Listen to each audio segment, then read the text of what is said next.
Good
evening and welcome to Thfc, your home of Tottenham, past and present. And tonight, this is Fanzone, where you get to come on and talk all things Tottenham Hotspur, about the Brentford game, about the upcoming Villa game, and also what's been your best memory of the 2022 following Spurs, and what was your worst moment. So we'd love to know what you think of that. Tonight, we have Philip Brady next to me, but before that, we'll go there. Philip, I want to thank our sponsor, Nick Copeland, for sponsoring this show and this channel. For everything you do for us, Nick, we're extremely grateful, and thank you very much indeed. Philip, how are you this evening, sir? A bit under the weather, but are you feeling any better? I'm on day 8 of my flu, and I can't get rid of it. It's driving me daft, to be honest with you. So I hope my voice holds up tonight. But yeah, I'm looking forward to the first home game since the Leeds match in early November. So I'm looking for a good performance, and I'm looking for 3 points. Nothing else will do. Yeah, we all hoping that as well. But we've had some people here in the chat here, Philip, and we've got KVP who's in the back there, who will be on in a minute. Big up KVP. He puts Champions of Europe. He become a new member of the Bill Nick member. So big up KVP. Very, very grateful. And also Elias as well has that lovely badge beside his name as well. He became a new member. Thank you so much, Elias. It's really appreciated. And he will be on in a minute. So I'll be interested in what he has to say about the games past and coming up. We've got Carl Simpson. Hello, Dermot and the gang. Hope you're all well. Yeah, we're grand, Carl. Hope you're doing well too, sir. And he also says hello to everyone in the chat as well. And then, of course, we've got KVP. Says, yes, guys, how are you doing? KVP, every time we see you, you cheer us up. We love your enthusiasm and everything, your knowledge is seconded on. Philip, this fella has got an incredible brain when it comes to Tottenham. Yeah, so I know. I've been listening. I've been watching him. Yeah, he can absolutely remember something happened 20 years ago. Even I might have forgot, but KVP doesn't. What a man. He really is a legend. And also, Carl Simpson says, I will try Dermot. My wife hasn't gone to bed yet. We'll sneak into the bedroom and just log in then. And when she goes to bed, then jump on then. Oh, we'd love to have you back on again. Really will. Right, Philip, just a quick question before we get started. Brentford, we've got Villa now on New Year's Day. What are your hopes for the Villa game? Yeah, it's not going to be easy because Villa have got a bit of a rejuvenation under Unai Emery, and like as an ex-Arsenal man, he's going to want to put one over on Tottenham. So they've extra incentive there on Sunday. That being said, I watched them play Liverpool last week, and they gave Liverpool a fair old game, but they were caught out in the end when they were pushing for the equaliser and ended up losing by 2. So I think I'd be interested to see the reaction of our home crowd on Sunday. It's been, 8 weeks since we played? 9 weeks? I forget the exact thing. But the fans should be hungry to welcome back Harry Kane. And I hope Harry Kane gets an absolutely hero's welcome back to the ground. Because he's certainly not going to get it on the away matches. No, so he's going to have to rise above it tomorrow. And best way for Harry Kane is to rise above it, score a couple of goals, and put these guys in their place. So hopefully that will happen. Looking forward to seeing Romero back. Hopefully he's been training on raw meat since he got back from Argentina. And just a bit disappointed that we don't have Bentancur, but you can't have everything, you know. But, you can. I reckon. I reckon Romero sent back his brother, his twin brother. You know, and maybe, he's still in. Yeah, Romero's still in smoking cigars and drinking and celebrating. He sent him back before, didn't he? Yeah, he sent him back to the Argentinian match. Yeah.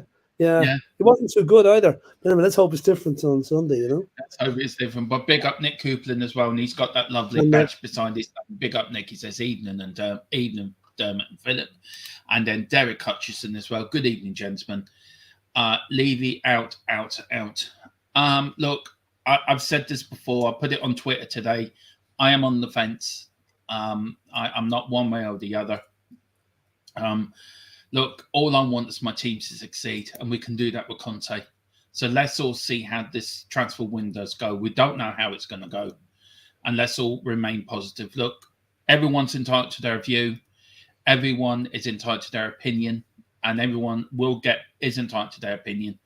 But as for me, I'm on the fence. Philip, before we bring Elias in, what's your thoughts? You're on the fence too, sort of thing? I would welcome a change of ownership, but I am more concerned that the present owners do what they promised to do, is back the manager we've got, the best manager we've had since Bill Nick. They back him in January. We don't have a problem. I think we'll be okay for the rest of the season. If we don't get the backing that he's been promised, then I fear on the 31st of January all hell's going to break loose, and we just do not want that to happen. So here's hoping that the team comes first. It doesn't matter whether it's Enoch owns it or the Ayatollah owns it or Saddam Hussein owns it. It's the fact that they're my team. It's the players on the pitch that I'm looking for to do the job for us on Sunday and during every game from now on. Yeah, well, we'll go more into depth in that tomorrow on the pre-match show, because I feel Tottenham have lost something. I feel Spurs have. This is from me, and Mia's looking after the chat tonight. If Romero has a twin, I need to find him. Anyway, shall we? Yeah, go on, Philip. I'd say Cutie has the brother warned anyway. Yeah, I say he has. Yeah. But look. As long as they back Conte, we did very well last January, and I feel this club has lost its way a little bit. We need to get back to what it was. The club that Bill Nick would be looking down, and I don't think he'd be very impressed to see what's happening with Tottenham. That's my own opinion, anyway. But the whole fight, we'll see what happens in January. That's it. Well, let's bring on Elias. He's the first one on tonight, and then we've got KVP after him. Good evening, Elias. How are you this evening, sir? Good evening, Elias. You're on mute. I'm doing good. How are you guys doing today? Yeah, we're good. Yeah, we're good. Listen, I'll start the Brentford game. What was your positives and what was your negatives coming away from that game? Definitely, I think it's very obvious to say that the first half was not good. It was the negative. We were losing the balls very easily. We were not gutted. I think I struggle to see the motivation or even the purpose in the first half from the players. But the second half absolutely changed. There was a lot more of a feisty fighting spirit in there to win the balls back, and not just win the balls back. They were moving forward, and you could see that we were trapping them in their own half. So that was a lot of positives.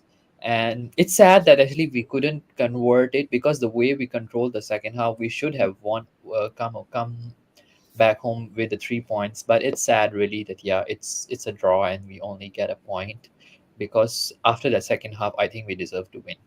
Yeah, I mean, Harry Kane. Sorry, go on. Do you not think it's a worrying trend, Elias? The fact that we've now gone 9 matches conceding the first goal. We never seem to go out and get at a team from the first minute. I mean, that is the Spurs way of doing it, especially at home. We haven't done it. And it's worrying. Now, if Villa go ahead of us on Sunday, that'll be 10 games on the trot, which is, I'd say, if the record books are there, it's probably a record for Tottenham to go behind that many times in a game. What can we do to stop it? It looks like it. And I know that, yes, some people may disagree with me, but there are definitely some changes in the tactics. And there are definitely some form of instructions that have been given. Either those instructions are given that you need to sit behind and conserve energy for the second half or something. I don't know, but it doesn't seem like that. Yeah, it's just a matter of conserving energy. But or it could be the second thing is that, yeah, in the first half the players are not following, they're just taking it too easy. I mean, you can put it like something like those games when some players they play the first set of tennis game, they are just a bit relaxed because they think that, oh, I can pull it off in the second set. It could be that sort of mentality that we might be having. But it's definitely frustrating to see that, yeah, the first half performances are not there yet, except maybe the Leicester game is the only game I can think of where we were not down, I think, in the first half. But other than that, it's Sweet. been bad. Sweet. Yeah, I mean, Elias, you look at Harry Kane. He came back. He got them. He got the goal he needed. He's very close to Jimmy Greaves' record now. Very close to the Premier League record as well. Do you know how important is it on Sunday that the home crowd give Harry Kane a big welcome? Do you know It's how very important for him mentally? it's very important, given the fact that he is coming from a disappointing run from the World Cup. But I think that he has done it well at the Brentford game. One of the positives I would say that I'm really happy is that the way he has come back and scored that header, Mhm. he has said that, yes, I'm not afraid to score goals. I'm not hesitated. I have that. Carl, why do you have to say that? Uh, and I think he has shown that, yes, I'm here and I'm fighting, I'm alive, and that he has done that already in the Brentford game. I don't have to say much about him, but I think definitely the support is important because the fans must support him still. It's different when you're back home, Mm. and when you are away. Away fans definitely did give him that good of a welcome. Even though he's an English star, he's not just a Tottenham hero. He is an English hero. But yes, that's where the club came first for the Brentford fans, and I think they didn't show much of the support. Queen It's Ellie. Queen Ellie says, Elias, do you still love Eric Dyer after that mishap? Well, I just released a video today in the WhatsApp group. You all can watch that. It sums up my feelings for Eric Dyer in many ways. Uh, Oh, I must say that I must say it's been tough because I have been a diehard Eric Dyer supporter for the Dying whole bar. World Cup. Mm. Dire hard World Yeah. Cup. The dire hard supporter of Dying Eric hard. Dyer. And now after that Brentford game, when he actually missed that, when he actually sent that ball behind for the corner, oh dear, it's heartbreaking. And I had to disown him. I had to go through a breakup moment with him, which I have, and I'm just recovering from the post breakup vibes these days. You can say. yeah. Look, we got Villa on Sunday, right? First game in the new year. How important is it we put in a performance on Sunday and we give the crowd something to go for? Do you know what I mean? How important it is we go out all guns blazing from the first minute? It's very important because you have a former Arsenal manager managing Villa right now, so it's very important to show him that, yes, we are gonna trash you because Arsenal get battered everywhere they go. Even if they be manage another club, Arsenal has to get battered, and I think we need to show him that. We need to show him that, and I'm gonna go for a 3-0 victory for Mm, us this Sunday, and I hope that Romero starts and Lloris can start. I mm. am I will be looking forward to it. But I think, unfortunately, at the moment Eric Dyer has to start as well. We don't have any other options in the squad. So I hope Eric Dyer can redeem himself in a way, and maybe, who knows, after that performance I might become his dire hard fan again. Philip, do you want to ask anything, Elias? Any questions? Yeah, I mean, I know it's just it's tough when you follow a player like you have, and then he lets you down badly, and you've half the world on your back, complaining why you like that fella. But I do, what would be your thoughts now if during January we sign a direct replacement for Eric Dyer and we never see him again? it seems hard because you have other players that needs to be dumped first before you can dump Eric Dyer. There are other areas that you need to dump players. I think definitely if it's a center back that has to go, it has to be Sanchez before Eric Dyer. I think some people might disagree with me on that. Uh, but it has to be Sanchez first. It has to be Royal first. That if you want to sell somebody, and it's not easy that you can actually just find certain replacements for certain players. And I think you can see that at the moment, Eric Dyer is not even linked with any club, and January window is definitely a tough one to sell players or even buy players. So if there's no demand in the market already for them, then it's going to be tough. Because if you see in the past as well, we struggled selling Tanguy and Dombele last year. Uh, but the good thing was that yes, Leon had an offer that yes, they were willing to give him a chance, and there were all those links there. So I don't think that Eric Dyer's last dance is anytime soon to be seen. Yeah, big up Ali. Hoiberg was awesome. I think I'm becoming a bit of a Hobier fan, but I have Yeah. chosen Kulusevski over it. Yeah, I mean, look, there's a lot of people saying in the chat about Dyer being offered a new contract. I mean, he doesn't really deserve one, does he, Elias? To be fair, and with Emerson and with Sanchez as well, should they be the first players on the list to go the first three to go out of the club? Yes, they both needs to go. I think even Eric Dyer, he has given us something even in the last 9 or 10 games. But what has Royal given us really? What has Sanchez given us other than disappointments? Dyer has a goal, I think goal or two. I think he scored this season, and I think he has an assist or something. Either he Yeah. has one goal and one assist. Yeah. So he has given us something in even during this season, although he's struggling a bit defensively, and some people may say that yeah, he's supposed to defend, but he has contributed to the team, so you can't just disregard that. But what has Royal given us? What has Sanchez given us? Nothing. So I think they both need to go. Really, they are not the kind of players I think that fits in Conte's system very well, so they both need to go, really. Now, well, look, Elias, thank you for coming on tonight. We've really enjoyed what you've had to say. No less. Anything you want to say to the Spurs fans before we go? Before you go? Yes, I would like to say one more thing. I can see there's a lot of frustration, and to a certain extent, I would like to apologize if I were to say that there has been a bit of negativity. But guys, the transfer window hasn't even started yet, so calm down. Hold your horses, really. Hold your anger a bit. Let's see what Levy, Partigi, and Conte do in the I shouldn't have mentioned the word Levy, sorry. Conte and Partigi does in the January window.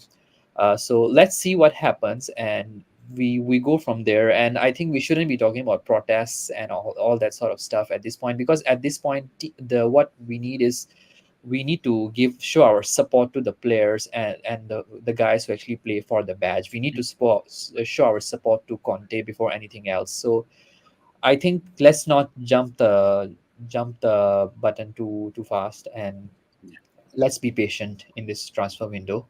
And I think positive news would come in very soon. Yeah. Yeah. Well, let's hope so. Well, Well done. Elias, thank you very That's much what for Elias- coming on, and we'll Thanks hope to so much, see you next guys. Friday. Hope And- to see you too. Come on, you Spurs. And Come on, Happy you New Spurs. Year to you as well. Happy New Year. So there's Elias, everyone. Not bad few things to say there, especially at the end there, Philip. No, I'll tell you, he was very, very, very sensible. What he was saying there made a lot of sense. So fair dues to the guy. It is. We've got a few people in chat for bring on KVP. We've got Paddy Harnett. Big up, Paddy. He says, "I love Eric Dyer. Eric Dyer loves me. We need to sing it from the start to finish of the Villa game." Oh, Lord, Paddy, you don't have to make me laugh sometimes. We've got Ellie. Big up, Queen Ellie, who went to see Avatar tonight. I hope you enjoyed your film, Ellie. Philip, you look so confident, as comfy as Eric Dyer after he signed his new contract. What does our club do rewarding failure? That's true. So very true. And then we've got. Will it ever happen though? Is it just paper talk? Is it paper talk? It could be paper talk. And we've got Dude, evening on calls. Big up, sir. Thank you for joining us. And then Ellie saying, if all in the chat, thanks for your all great support, and may you all have a great time tomorrow, seeing in the new year as it's New Year's Eve. big up Ellie, and of course, hopefully Ellie will be with us tomorrow night for the pre-match show, Philip, and also Nick Colson is as well. Big up Barry, Nick as well. He says, I can tell you that we are doing nothing. Well, we'll have to wait and see. Right, let's bring on KVP. This man cheers me up no end. I absolutely love this man. His knowledge is second to none. How are you, KVP? Champions of Europe. Have you had a dream that we're going to win the Champions League? Had a dream. Yeah. So what's your thoughts on Brentford? What's your thoughts coming away from that game and the Villa game ahead? Brentford game, not good, but a point I'll take. Wanted to win to end off 2022, but not great. But yeah, great assist from Longley to Kane, and the records just keep on coming for the main man. And Højbjerg at it again. Zinedine Salzburg, as David calls him. But yeah, a point I'll take. Villa game, not confident as we always seem to play them, but hopefully we can get the win over the weekend to start 2023. I think we've won, I think most games on New Year's Day. The Leeds game was what we won in 2021. Yeah, I believe. Goals from Kane, Son, and Toby. Yeah, 3-0. Man United, Old Trafford 2014, 2-1 win. Ericsson and Adebayor. And so many, I don't know how many games we won on New Year's Day. Could be a lot, but I think we're unbeaten on New Year's Day. So another record to come for Harry. He's only 4 goals behind the great Jimmy Greaves. So if he can score at least 5 more, then he'll break it. But Villa, not a great team to come to our ground. They've only won there once, and that just 2 seasons ago. Yeah, I think, do you know what worries me about the Villa tomorrow? If you cast your mind back to the last time we played them at Villa Park in April, we beat them 4-0, but they were very, very physical that day. That's the day Matt Doherty got badly injured, could put him out for the rest of the season. So I'll be a little bit concerned about the physicality tomorrow. So look, with that, we've got the Rottweiler back in the defence anyway, to be able to keep an eye on that sort of stuff. That's of course. What's your hopes, KVP, for Romero? Are you glad he's back, or do you think he sent back his brother? You know, he's still in Argentina drinking somewhere. He sent back anyway. I'm glad he's back. We need him. The centre backs we have are just not great. Dyer, Sanchez, Davis, you name them, not good. Glad Romero's back, so I'll probably expect he's probably going to start at the weekend.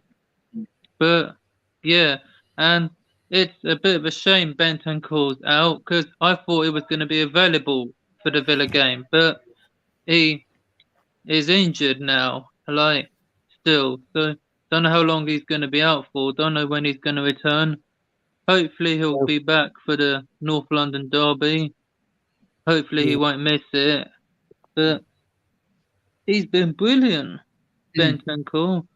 Superb. I think Conte had a bit of a pop at an indirect pop at the medical team today about him. Apparently he's gone for another scan today, which is the second one he's had since he came back. I think when Conte was asked when will he be back, I think he better ask the medical team that. I get that feeling that he's not that enamored with the progress Bentancur has or hasn't made over the last 2 or 3 weeks. I think we all expected him back tomorrow on Sunday, but now we're going to have to do without him, and he's a huge loss for us. Yeah, he's a huge loss. But at least Arsenal got Jesus out for a few months, so that's good. Now they're probably happy that he's not going to play. Bentancur, if he does miss, they've had injuries over the last few seasons, and we've had we had Kulu out for the Yeah. last few games, and he came back against Liverpool and played brilliant. Assist Kane.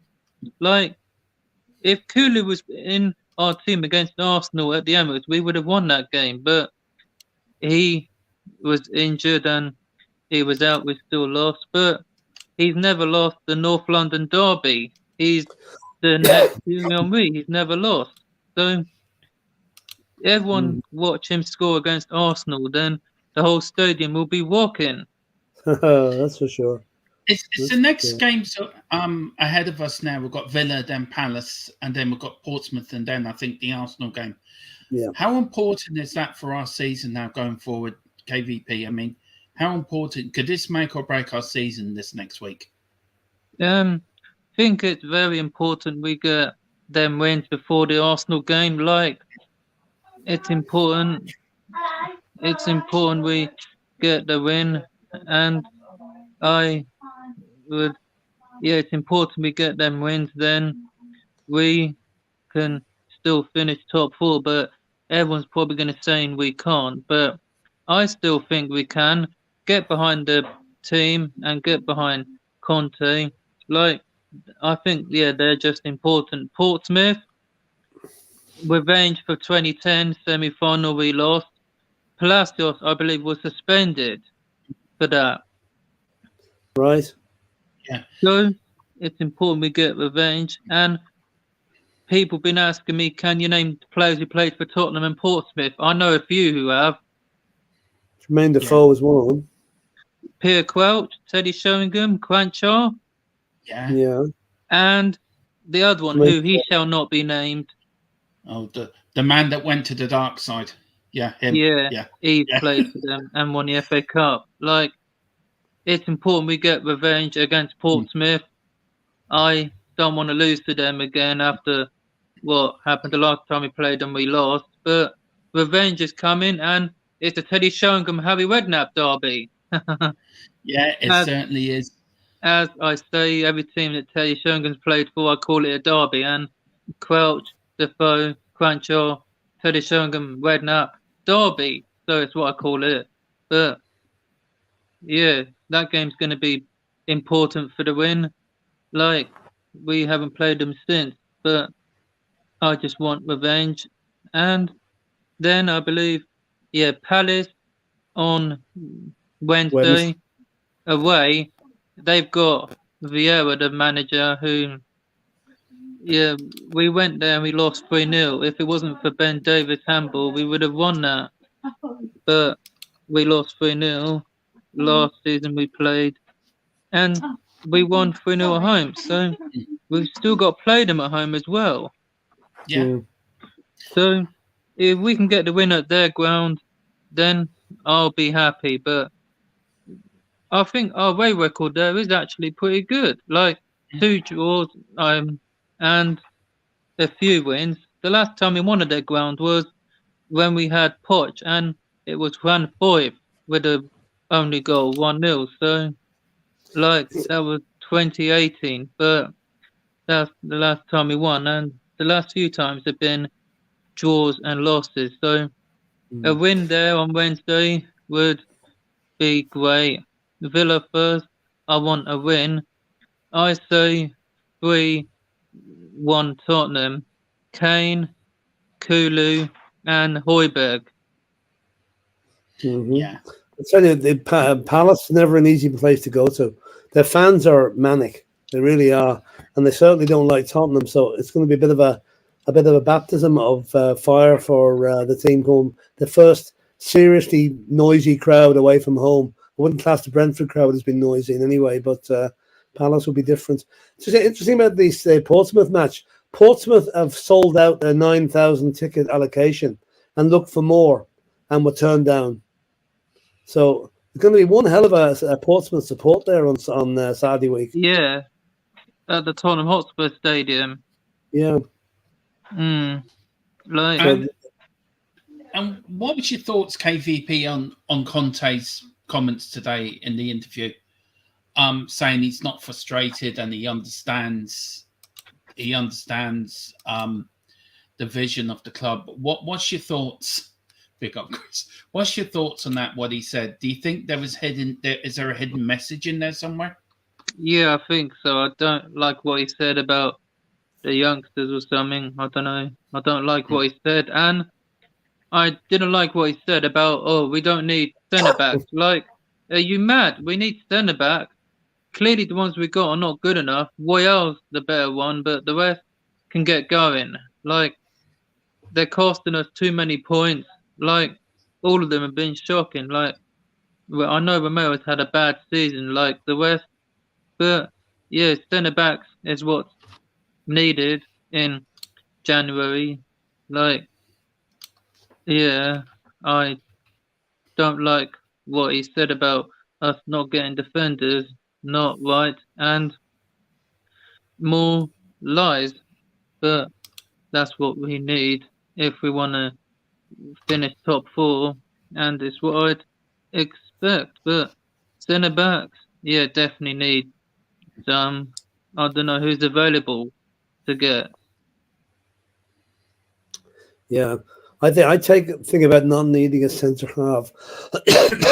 I'd say that could be a sort of a dog whistle to Levy saying I do need a centre half. You know, I take he means the opposite of what he says there, because Conte's conferences are very cryptic. You can read whatever you like into them, really. Some of the things he comes out with. So, but I mean, for him to say we don't need a centre half when 99% of the fan base says exactly the opposite is quite strange, you know. Yeah, quite Anyway, KVP, look, thank you for coming on, and also thank you for becoming a member as well. It means a lot. What's your leaving message for the Spurs fans as we end 2022, as we go into 2023? What's your message to the Spurs fans out there? I'm gonna end it off like this. Spurs fans, enough is enough. Time to come together and protest against Levy and the board and ENIC. Do a banner and put Levy and ENIC out, and yeah, like, get behind the team, and let's look forward to 2023. Hopefully that will be a good year for us, and like, we're still in the FA Cup and the Champions League, so hopefully get some new signings and go like through to the next round, and yeah, hopefully go all the way and win those 2. Then that will be a successful season, I think. Like, but yeah, let's hope for that. And yeah, I'll be watching the games, and so everyone enjoy the weekend and have a good 2023. And as always, Levy out. KVP, thank you so much. Happy New Year to you as well, sir. Enjoy. We'll see you in 2023. See you soon, my friend. See you later. See you later, sir. Bye. Bye-bye. There he is. What a legend he is, Philip. He really is. His knowledge is second to none. His knowledge is incredible. It's an encyclopedia walking there with all the results, you know. Yeah, I'd love to hit him with a game. How did Spurs get on Stevens' Day 1957? Let's see, could he have an answer to that, you know?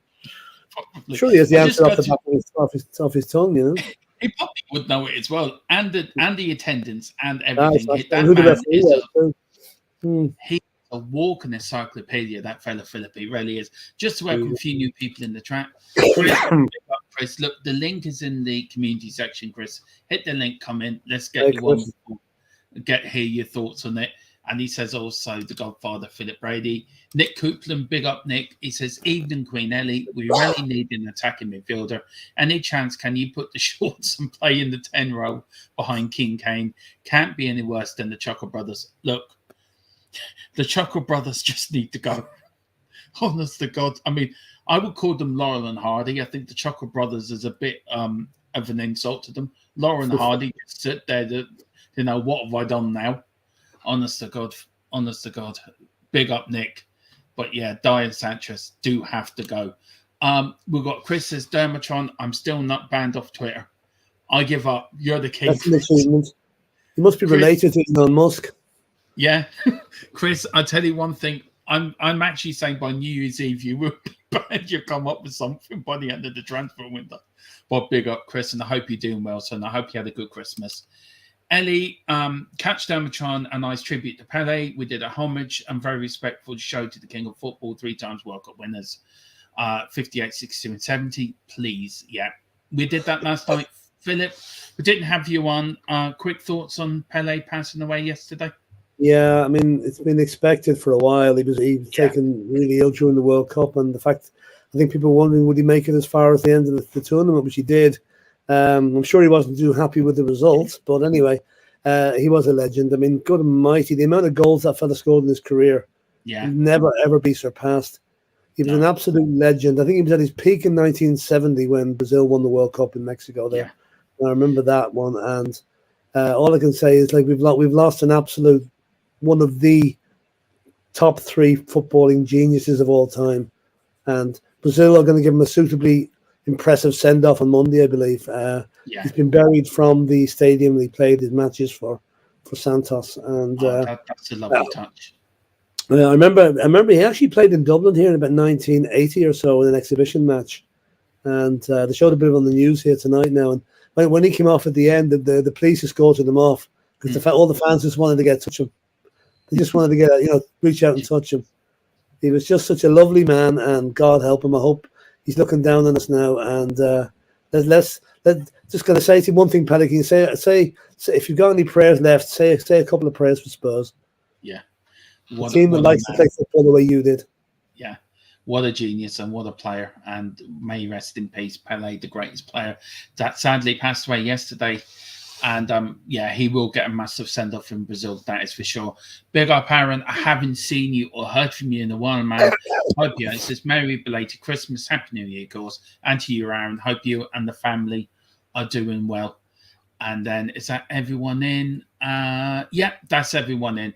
Right, it's Mia next. So here comes Mia of Spurs Between the Lines, and we'll get her on now. Hang on, where is she? There you go. Hi, Mia. How are you? I'm good, thank you. Sorry, Minnie's sitting on my lap and she's really snoring because she's squished up between me and the cushion that I've got on my lap for the laptop. So if you can hear her, sorry. Where do you want to start, Mia? First of all, I want to start to say how sad it is, obviously, about Pele. It was very strange because the night that he passed away, me and the boys were watching Bill and Ted's Excellent Adventures, and the advert come on for Pele's, like the thing they did about Pele, the movie. I think it's like a movie. And it was so strange that came on, and I was explaining to the boys about Pele and how he used to play and obviously how he started. So it's really odd that advert particularly came on, and obviously it was just a really strange coincidence that that happened. So it's awful and sad. Obviously, we all know that in life it happens, but to lose a great like Pele is just extremely sad, isn't it? Let's be honest. I think you remember the film they made back in 1980 with Ozzy Ardiles and Bobby Moore and all the like, Escape to Victory. Do you ever remember that? It's a film it's on Before TV tomorrow night on Channel 5. It's actually one of the best football films ever made. There's a lot of very, very, you'll recognize the old players. Bobby Moore's in it, and our own Ozzy Ardiles. And of course, Pele made a big role in it as well. So worth watching out for. Yeah, it's a very good film. Actually, I might watch it over the weekend, actually. It's John Walk. Me and Ellie were talking about it last night. It was John Walk. We couldn't think of his name for That's right, John Walk is in it. Yeah, that's right. That's right. Right. Mia, let's get on to this subject of Tottenham. Look, we had the Brentford game. We've got the Villa game coming up. And then we've got Palace. And then I think it's Portsmouth next Sunday. And then the week after that, it's the North London derby. How important, Mia, is getting off to a good start against Villa on New Year's Day? It's extremely important. It really is. I think it's just as well, if the crowd get behind us, we start well, I think it's like a big thing for us. And I think it will really help push the team on, because I think it will be like a knock-on effect. So if we start well, the crowd won't get onto them. So the crowd will be behind them a bit more. So therefore, they're going to feel maybe a bit more confident, especially as we are at home. So I'm hoping that will really push the team. And I'm hoping that happens. I really am. Because Conte's comments were, he doesn't want us to start like that, basically. He said we need to start from the minute one. So he obviously doesn't want us to start like that. I just don't think he does, because from his comments after the Brentford match, it didn't sound like that. And Kulu's as well. He said that that's not how they train. So for me, it seems like for some reason the players aren't getting it through in their skulls to play the way that Conte wants to play at the beginning. Yeah, that's true. That's so true, Philip. Yeah, excuse me, I'm having a bit of emotion in my voice. Yeah, I mean it's strange, you know. The team in most games we've gone in behind at half time. We've come out with a completely different outfit in the second half. It's as if the players enjoy getting a rollicking from Conte at half time, because they certainly in most games they come out with a completely different attitude. But why can't they do that from the start? You know, I mean, the game is 90 minutes long, not 45. And maybe they're sadomasochists and they like the pain of the Conte shouting after them. Well, be something like that. I don't know, but I mean, certainly Conte tells them to go out and play at a fast-paced first 15, 20 minutes, and they don't go and do it. Why? Are they rebelling against the tactics? You know, it's quite strange. It's quite worrying. If they were rebelling against the tactics, for me, they would do it the whole game. They would literally throw down the gauntlet and be like, "We're not fighting." So yeah, you don't know what the other players like. Say the likes of Harry Kane gets addressed at half time. He'd let rip as well, because if he can see what's happening behind him, he's not getting the service in the first half. He wants to be in the game. He's probably having a go as well. So I'd say it really is. It's a psychologist's dream what's going on at Tottenham at the moment.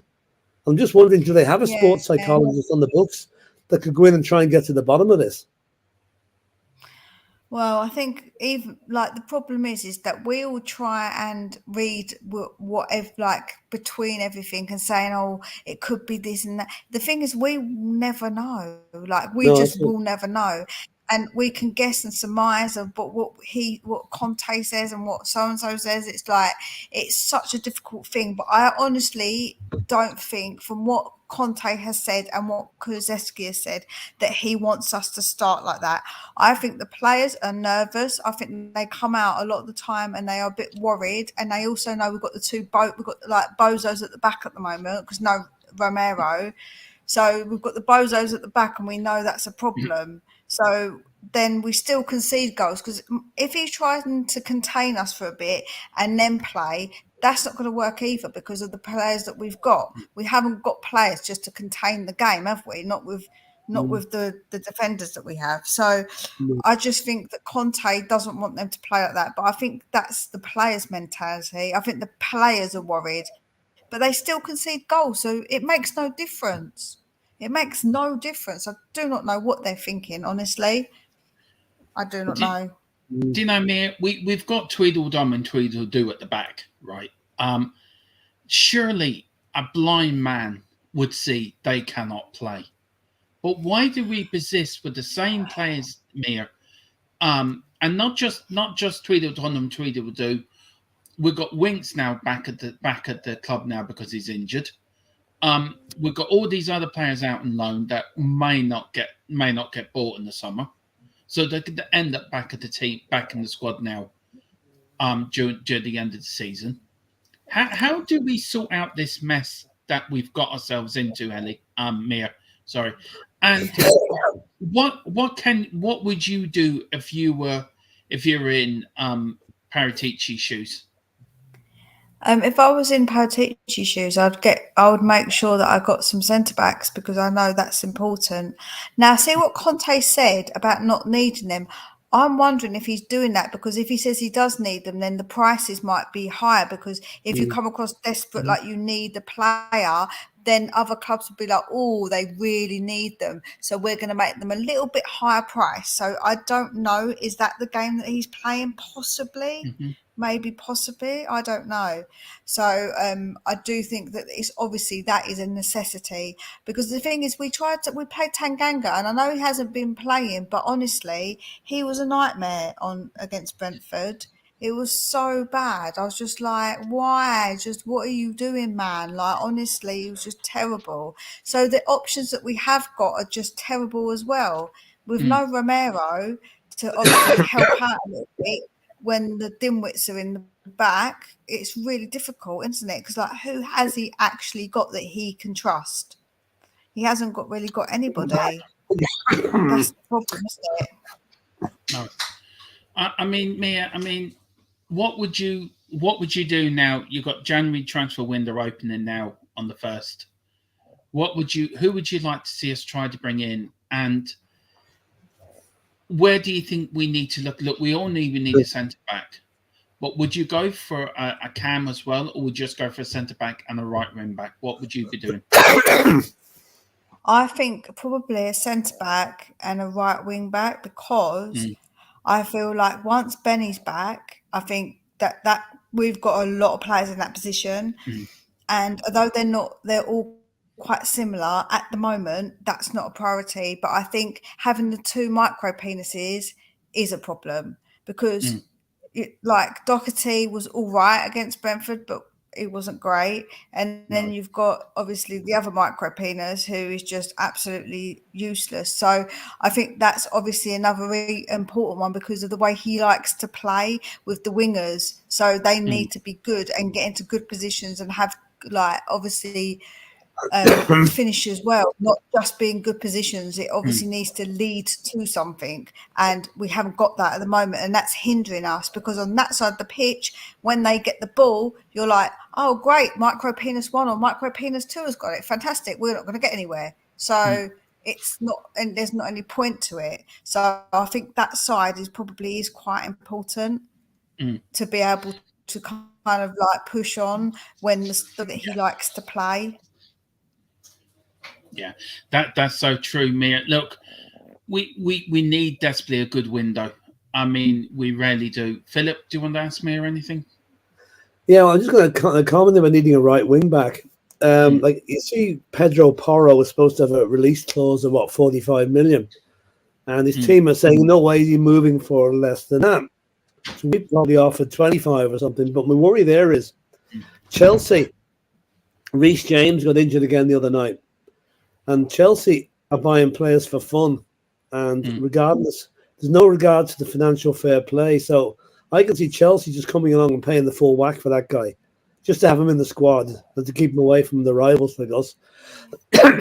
Excuse me. So like we don't get Porro, there's no other right back alternative on the way, because it looks as if Jed Spence is not going to feature this season for whatever reason. Conte doesn't like the guy. He doesn't think he's ready.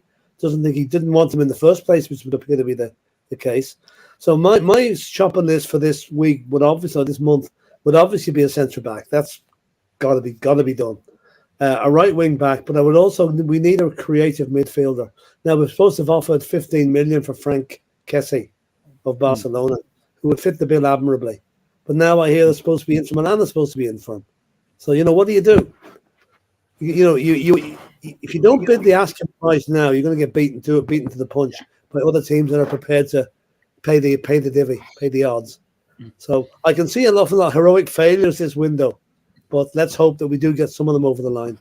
Yeah, let's hope so. Well, with the way that Paratici works, he does like to spin a lot of plates, doesn't he? He doesn't normally have just one player in mind. So I'm hoping that that's also the case now, because he did do it last January, so I'm hoping it's going to be that this January he's doing sort of the same. He's got his eye half on like one player and a half on another player, and so he's got a few more options. He hasn't just got like certain players lined up, and if they go to somebody else, he hasn't got anyone else. So I'm hoping that's obviously not the case. I'm hoping he does what he likes to do, Paratici, which is quite like it is the way he does work. Mia, look, we're going to let you go in a minute. Look, what's your last words to the Spurs fans?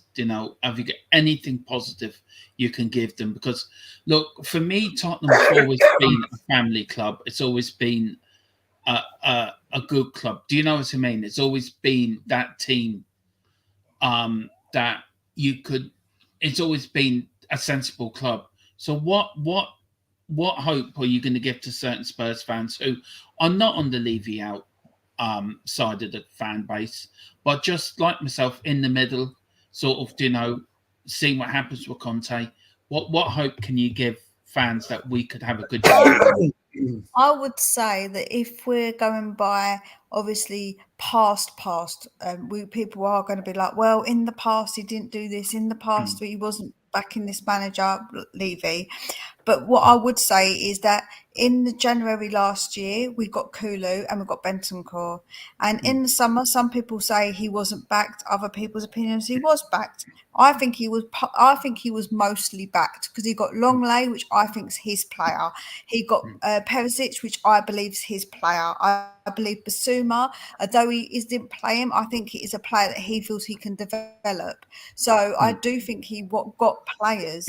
So why would he come in and sign the contract if Levy apparently has been transparent with him? That was what was said.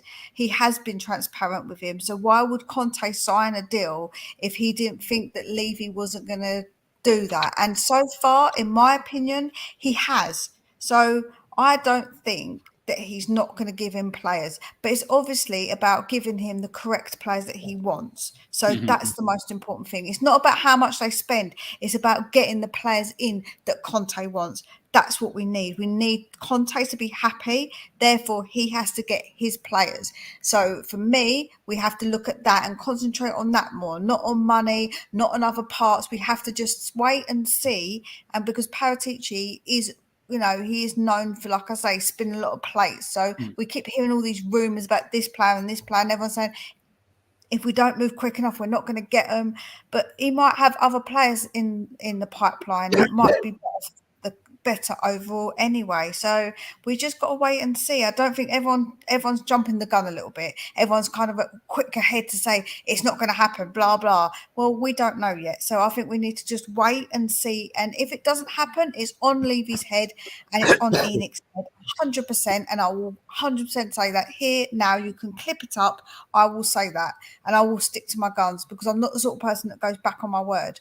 But if he does back him, then we've got to put our hands up and say, well, he gave him players. What? No, then what? You know what I'm saying? Like you want him to succeed. I want him to do well. I want him to get his players. So if he does get him back, he does get back. Then we all have to just get behind the whole thing and just get behind the team. For now, we have to get behind our team and just support our team and see what happens in the January. Yeah, I agree with that, Mia. Well, listen, Mia, thank you so much for coming on. I'm going to let you get back to doing your little job before you came on. Do you want to give your channel a plug before you go? Yes, if you haven't all subscribed, please go to Spurs Between the Lines. I put a couple of videos up now, so if you could please go and like them, watch them, share them, it'd be amazing, and comment. As I'm just getting started up, so it's really nice for everyone to support me as they have done so far. I'm really appreciative of it. But if you haven't already, please go and give me a subscribe. I'm on 52. So it'd be nice to get to 60 by the end of the week, end of this weekend. It'd be nice. I tell you what, get to that. let's get it to 60 by New Year's Day. Let's do it. That would Come be on, very your much TGG army. appreciated. Let's get it to 60 for New Year's Day. Mia, also you're back on with Ellie next week on the Lady Show, and so we'll see you then. But in the meantime, Mia, thank you so much for coming on, and Happy New Year to you. And we'll see you in 2023. Happy New Year to you both, and everybody in the chat as well. Happy New Year to everybody. Yeah, big up, Mia, and thank you for coming on. Oh, that was Mia. Mia's always straight to the point, isn't she, Philip? Yeah, absolutely. Straight talking. That's what you want. Yeah, look, I just welcome a few people into the chat. We've got Terry White, big up Terry. We've got Paul G also came in as well, so big up Paul. And please, everyone, if you want to ask the panelists or the people to come on the question, you can do it in the super chat. And also, if you want to become a channel member, like Elias, like Nick, like Elias and Nick and KVP, also become a channel membership, as the link is there. But it will all helps the channel grow. Right, let's get this man on. I was on his channel there, I think, just before Christmas. Had a lovely time, him and Ellie. Hasper, how are you, sir? Did you have a good Christmas? Oh yeah, I did. Thank you. How was yours? I had COVID, so I was isolating. Oh, Sorry to hear that. from Christmas Eve to yesterday. Oh god. So by St. Stephen's Day, which is Boxing Day for you in England, I was climbing the walls. I want to get out of here. They called it COVID prison. And then we had Tottenham on Boxing Day, so yeah that's true. Where do you want to start, sir? Okay, so I'm just going to read out a quote from the interview. I don't know if you've seen it already with Conte and is it Jamie Ware of Sky Sports? Okay, so he goes, "Don't make mistakes in the transfer market. You can sign players with experience at 30 years old with great victories behind them, Casemiro, for example, but this is not the vision of the club." Okay, so we bring in Conte. Are we still using the same transfer policy that we've been using for the past 20 years? How are things going to change? I just don't. Yeah. I don't understand it. And then we brought in Ivan Perisic at 33 years of age. Surely that flies in the face of what he's after saying today. But by the same token, we brought in Jed Spence, who Romano confirmed today he didn't actually want. Yeah, that's true. Yeah. So my main issue with our transfer policy, like for me, guys, my main issue with our transfers is that it's almost like there's too many people involved. So, as in, you've got Levy out buying young players and using the transfer kitty on like a Spence or something like that, and then you have Paratici signing players that he just likes, and then you have Conte getting the odd 2 players or 3 players who got in the summer that he wanted. So it's almost like this. Sorry, that's the phrase. Too many cooks in the kitchen. Is that the phrase? Yeah. Too many cooks spoil the soup. Yeah. Yeah. So I don't understand why this club can't just do something straightforward and just say the man who wants the player, go get the player. If we've had these limited funds, why are we going and spending money on players that are not going to be used? It just doesn't make sense to me. No, it doesn't make sense to a lot of us, to be fair. No wonder I've turned grey after 41 years supporting the team. So that's the reason for. Look, Terry Wright put a comment here, Hasbro, and I read it out and love your thought on it. And then I get your thoughts on it as well, Philip. It says, "I hope Paratici can at least get some of the deadwood sold in January, even if the club takes some losses, which seems inevitable. Nombele, Rodon, Lo Celso would produce some decent transfer funds." Does he have a point there? Just sort of get rid. If it means losing money, we'll lose money. Yeah. Just Just We're get going to lose money. We're going to take a bath on Ndombele. We'll be looking to get 15 million for him if we get that much. Rodon, 2 or 3 million. Lo Celso possibly might get more for him. But at least there's going to be 20, 25 million coming in that we could use to bolster up this paltry 30 million that's been kicked about today as being our transfer budget. Let's face it, 30 million. Championship team would spend more than that. Yeah. That's true. And we've got a super chat here from William Kelly. Big up, William. I hope you're doing well, sir. And thank you so much. It really means a lot, William. And Merry Christmas. I hope you had a good Christmas and I hope you have a good New Year. But if you want to come on, William, the link's in the community section, everyone. So if you want to pop on like Houspur, like me beforehand, and have your say, Houspur, I do it. So what's the point of bringing in Conte if you won't buy the players he needs to succeed? Look, what do you want to see happen in January? What do you want to see? Well, I said this on record. I'd just be happy if we signed a centre back and a right wing back. Yeah, I'll take that. But so there are 2 routes we can go. The centre back for me, you either buy like a long term big money player, which I can't see Spurs ever doing, like a Gvardiol, in the sense that what Liverpool did with Van Dijk when they went and bought such a big signing in January for 75 million. Or you can go the route and buy someone like a Bonucci or someone more experienced like a De Vrij even, who's not made the long-term player, but for 2 years he might do a job. And because we need a massive leader at the back. Dyer is not the guy. And then a right wing back. Obviously, we link with Pedro Porro and Dumfries. If you want to sign Porro, just pay the release clause, please, because I don't want to see the saga going on for like another 2 months. Well, not 2 months, another 3 weeks. Yeah. It's just if you want the player and he has a release clause, you're gonna have to pay the release clause. I don't know if you saw the Sporting Lisbon's is it chairman or director or something speaking about it today, saying along the lines of, he said, we won't let Porro go unless someone pays the release clause because they have to sell someone else or something like that. I Yeah, exactly it was something along them lines. I did read that quote. For me, we have to back Conte what he wants. There's no point having a world-class manager in there. It's like buying a restaurant and getting all the best foods and ingredients in the world. Yeah. And getting I don't know, blooming Lauren Basil Hardy in to Fawlty. cook, Basil Fawlty in to cook your dinner. He's not going to cook you a full proper meal, is he? Yeah, So, it's true. Look, for me, William. Look, Levy has done good. You look at the stadium. You look at the training facilities. You look at, we've got a world-class stadium. It's a marvel, that stadium. I've been there once, and it's a hold to behold. It really is. But you look on the bad side, and you look, well, he has backed Conte to a certain degree, extent. A degree. He just needs to go the extra mile, I think, to get there. And I think we're 2 players away, I think, from a tilt at the Championship. If we get, or 3 players, if we get two centre-backs, a right wing back, 4, and a cam. I think that team looks exciting enough with the players we've got there. I just think we will do it. We will do it. I just got the sneaky feeling we're going to end this season with something. I really do. I think we might. Trophy? Yeah, I think we'll win the FA Cup this year. I just got a sneaky feeling it's I'd love year that this year.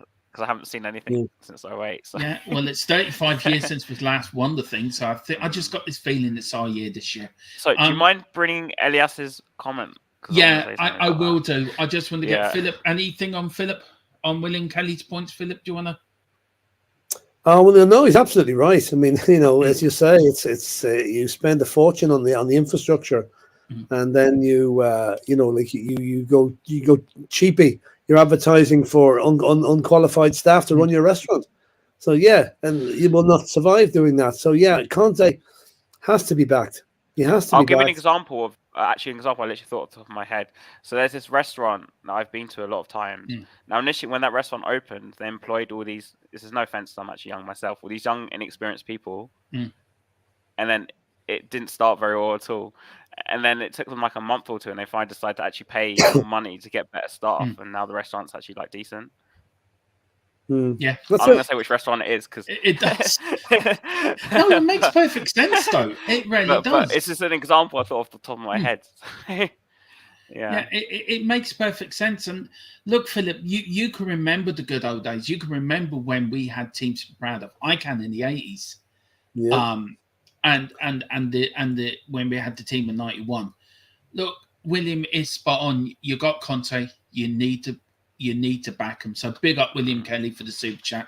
Really good discussion out of that. But please be like William. If you want to get your questions into Hasbo or me or Philip or any of the guests for home, get them in the super chat. It does help the channel. But big up William and Happy New Year to you and the family in Australia. Let me take that off. And then was this the one you wanted to bring up? Okay. I just want to say a few things. So Forster, I don't think really counts because I think Forster probably was signed out to any manager. Longley was a loan sign-in and apparently a short-term gap or stop-gap to whoever we're supposed to be getting in the summer, whoever that is. I don't know. Perisic, I agree with. Bentancur and Kulusevski, I do agree with. But I think Bentancur and Kulusevski kind of, for me, come with a caveat because they kind of marry with what the club wants and what Conte wants in those players because they 24 years old, 23 years old, but also because they have the experience of playing with Juventus, especially Bentancur, for such a long period of time. They sort of qualify for what Conte wants, if that makes sense. But for me, those 2 players are like kind of exceptions to like the rule because I think what Conte kind of wants is like these 26-year-olds, 27-year-olds who can come in and make an impact straight away, rather than bring like a 23-year-old, 21-year-old who, I'm not saying they might be bad. Obviously, you get the exceptions like England Kun could go in Chelsea or something, but who might be good in like a year or 2. If that makes sense. I don't know. It does. I mean, look, you look at their guys. You look at Decky. You look at Bent. We bought in Decky and Romero last January, and look at the impact they made, and we got top 4 out of it.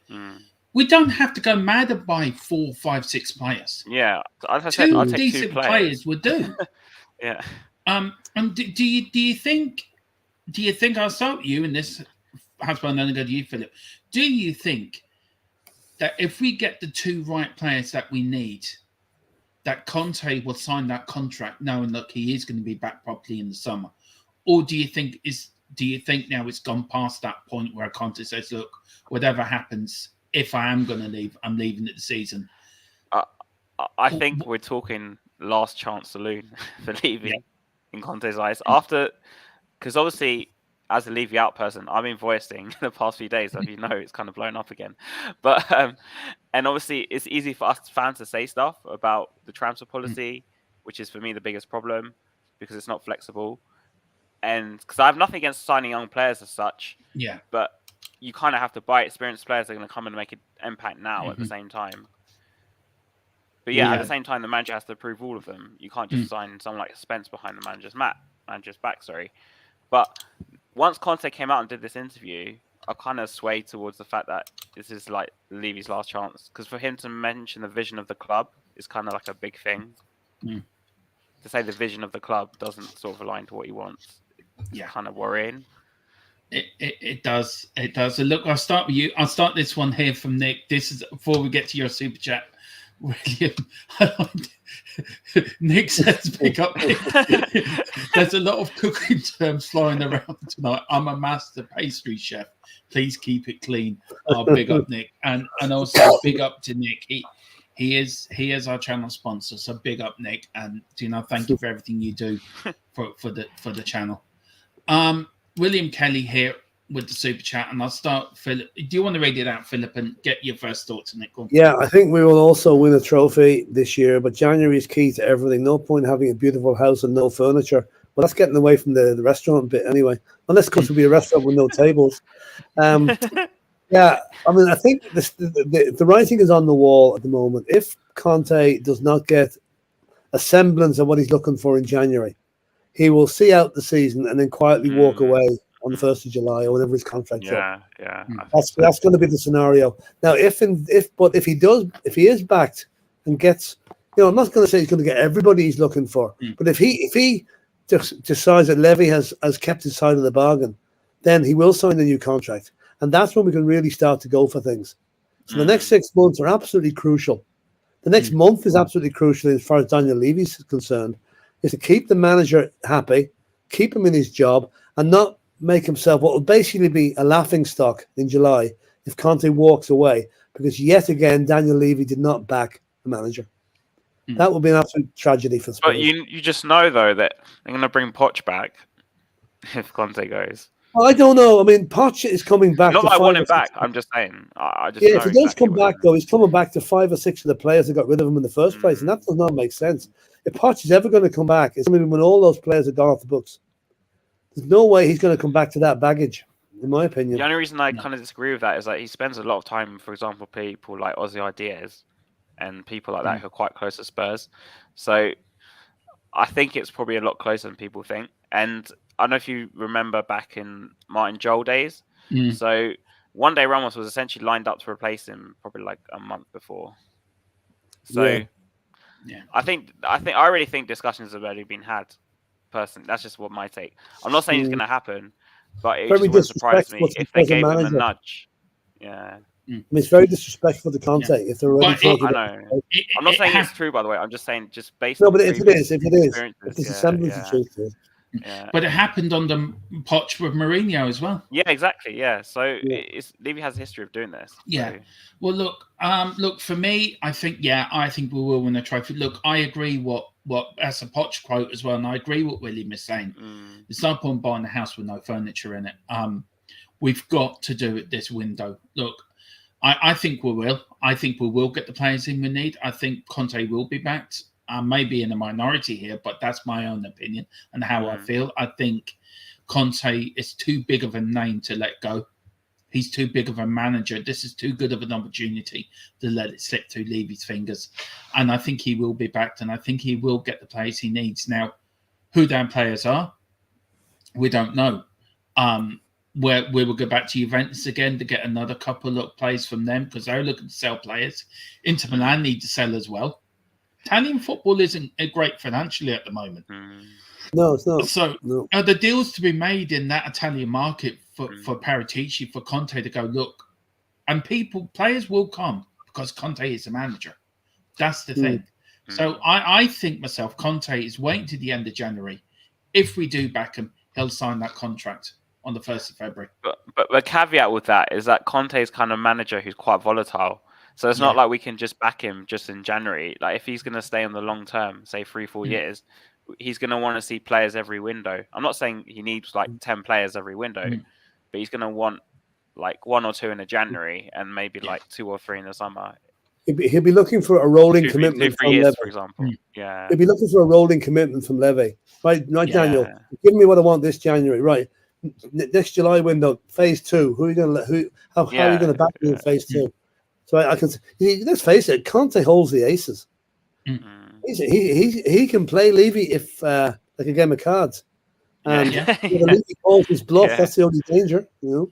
Yeah, but look, I think talking contracts is not as easy as everyone thinks it is. It's not FIFA. It's not Football Manager. You just don't pay money and you sign them straight away. There's a lot more goes into it.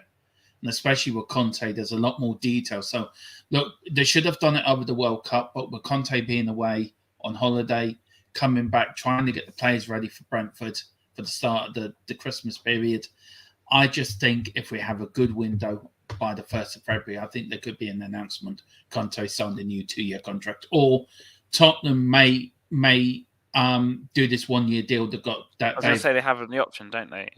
Yeah. But they may do that to get compensation if Conte does go in the summer, so he doesn't go for free. So they may just activate that clause. So if he does go and the club does want him, they will have to pay Tottenham money compensation to cover what they pay Conte. So that 1 year really means not a lot, but would they announce that 1 year increase though, or not? I think if they that will. Was the case. I think they will. They would have to. I think they would have to say, look, Conte's signed. We've activated the clause in Conte's contract for a further year. So, but look, who knows? What else what do you think about the Villa game coming up then? Cheers, William. Thank you so much for the super chat, sir. And please, everyone, please get them in and get your membership as well. But thank you so much, William. Very kind. What's your thoughts as Spur on the Villa game? I don't think it'll be as easy as everyone thinks. I think we'll win the game, but it'll be like a scrappy 2-1.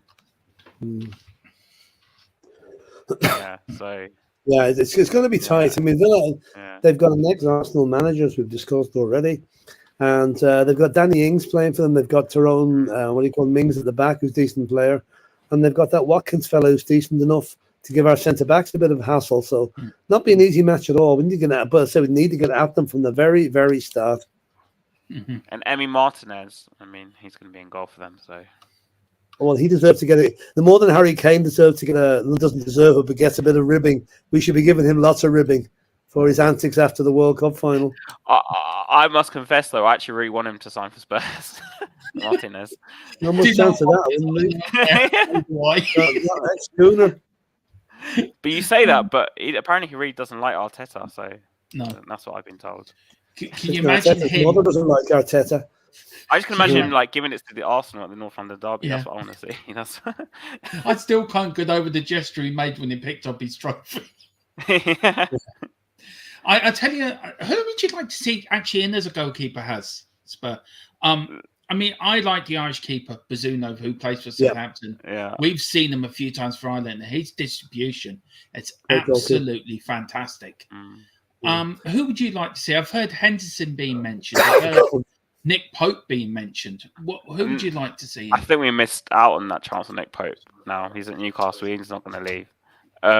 He's the one I actually wanted a year or two ago. But like I kind of said, I want Martinez from Villa, but I don't think it's going to happen. So, well, I'm hoping Southampton get relegated this season and Bazuma's too good for the Championship, and that we can pick him up. But I don't like the names we've been linked with, like Pickford. I don't really like him. The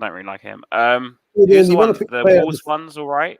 Yeah. So if you want to pick a player that's in his mid-20s, not near his late 20s, because I know goalkeepers mature later than outfield players, but you don't want to be replacing a 35-year-old with a 31-year-old either, you know.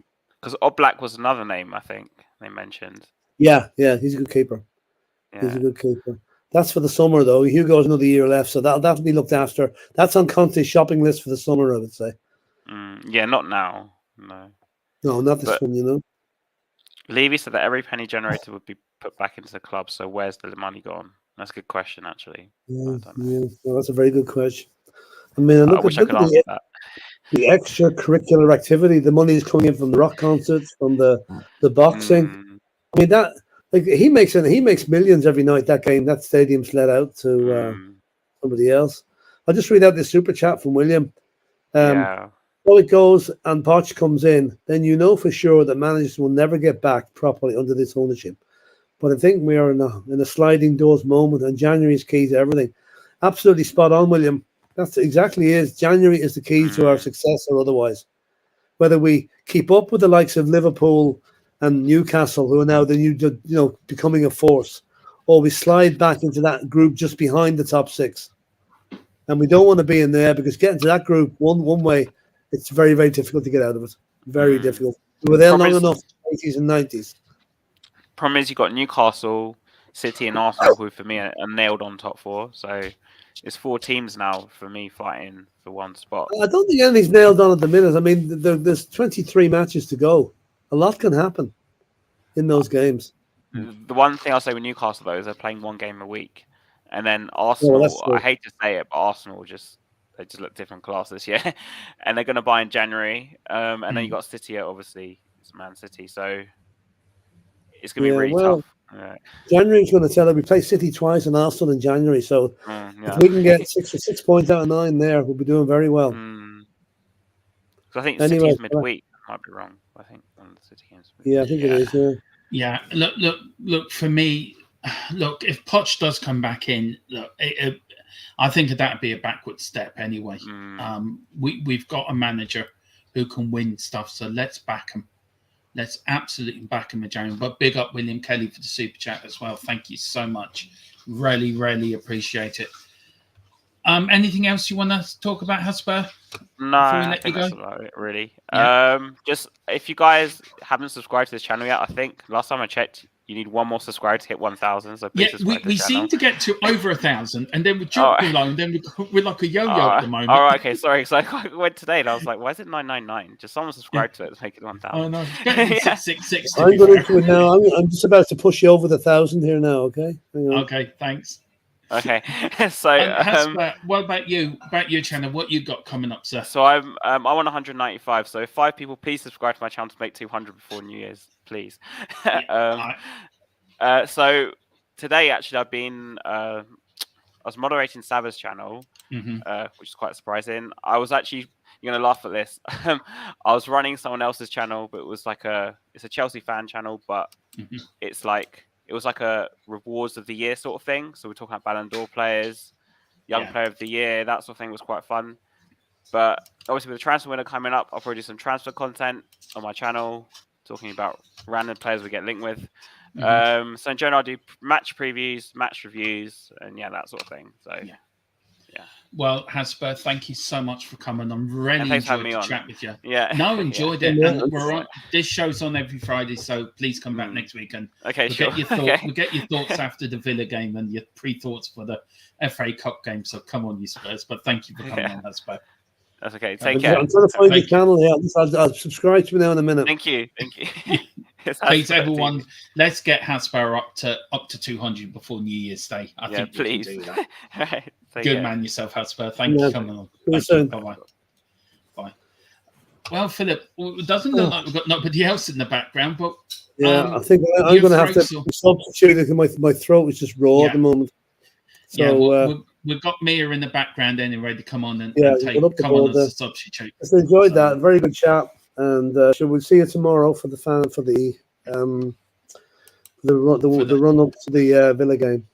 Yeah, we will. Right, Philip, we'll see you tomorrow, and I hope you feel better, sir. Thanks very much. Good night, everybody, and come on, you Spurs. Yeah. And there you go. Look at that, Mia. Look at that little bit of switch there brilliantly, wasn't it? Flawless, Oh, absolutely flawless.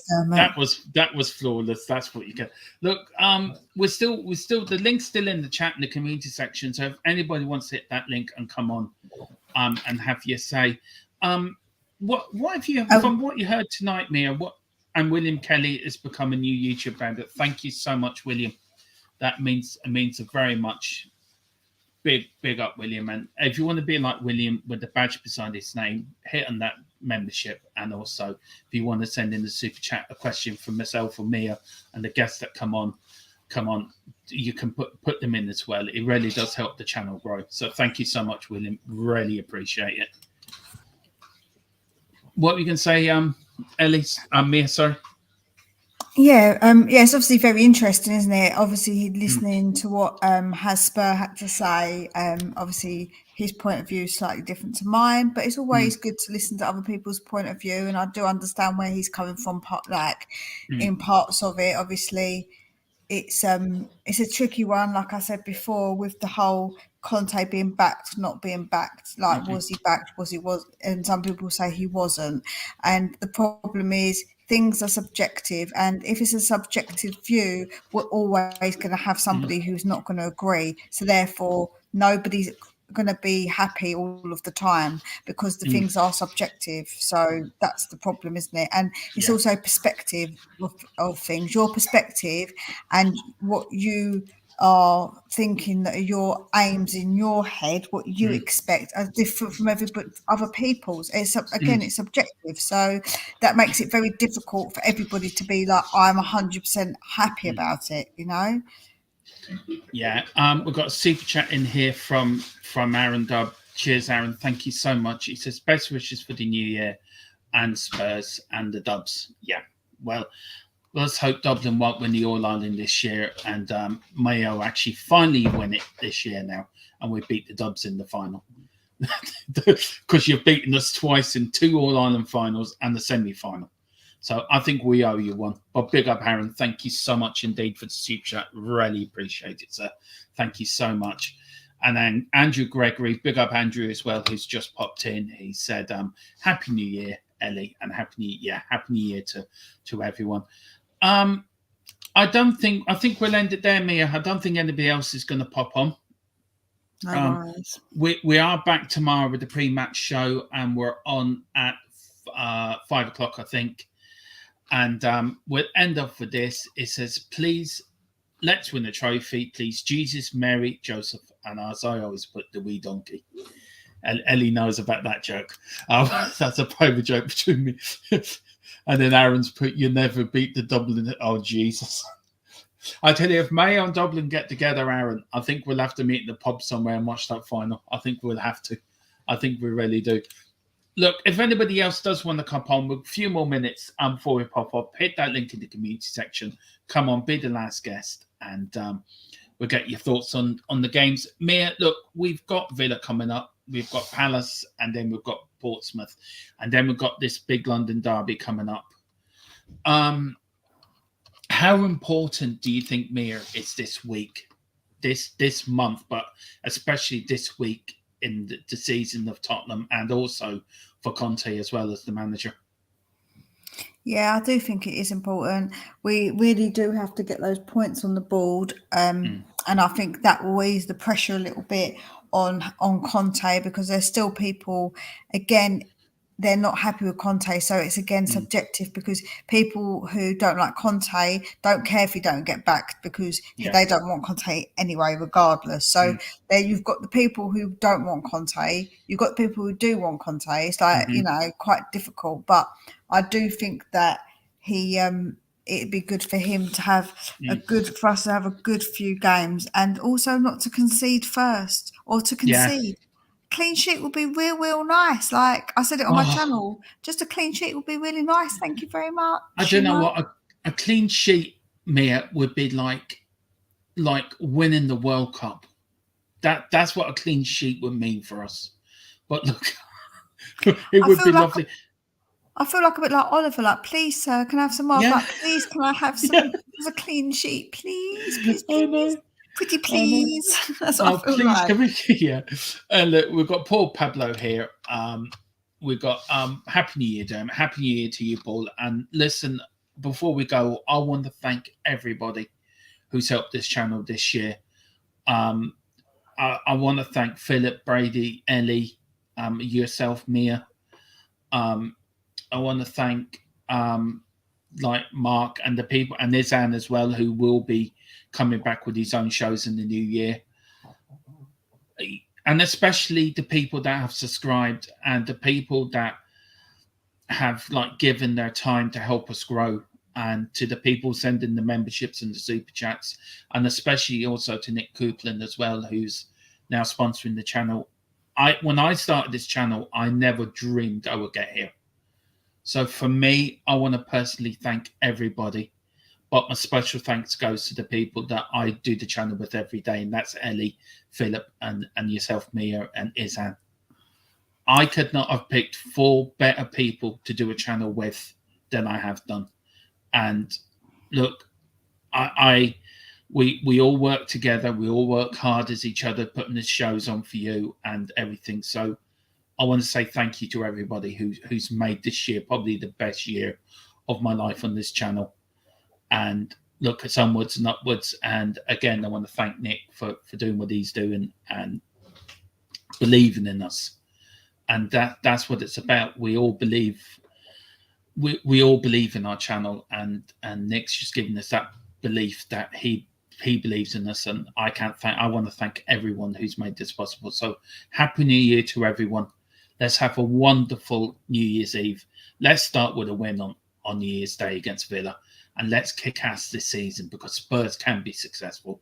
Spurs can win stuff. We can do it under Conte. Let's back Conte. Let's back the players. Forget all the bullshit. Forget all the arguing. Forget all the fighting. Let's get back to what the Tottenham Hotspur is all about. About fans, about the club being the centre of everything. Tottenham Hotspur are the team. We will be back. We will win again. We will rise. There's no doubt about that. Bill Nick will look down on us, and he was smiling because he was the man that built this club. Let's take it on to the next further. Let's make this Conte's house. We will win. We will rise. Very well said. And on that point, thank you very much to everyone who's come in tonight. Thank you, Philip. Thank you, Philip, for coming on, doing the show. Thank you, Mia, for doing what you've done in the background. And just we'll be back tomorrow with the pre-match show. Thank you all for coming on tonight. Thank you all the super chats and the memberships as well. It means a lot to us. Whatever you do, have a lovely rest of your evening. Come on, you Spurs. In Conte we trust. We will rise again.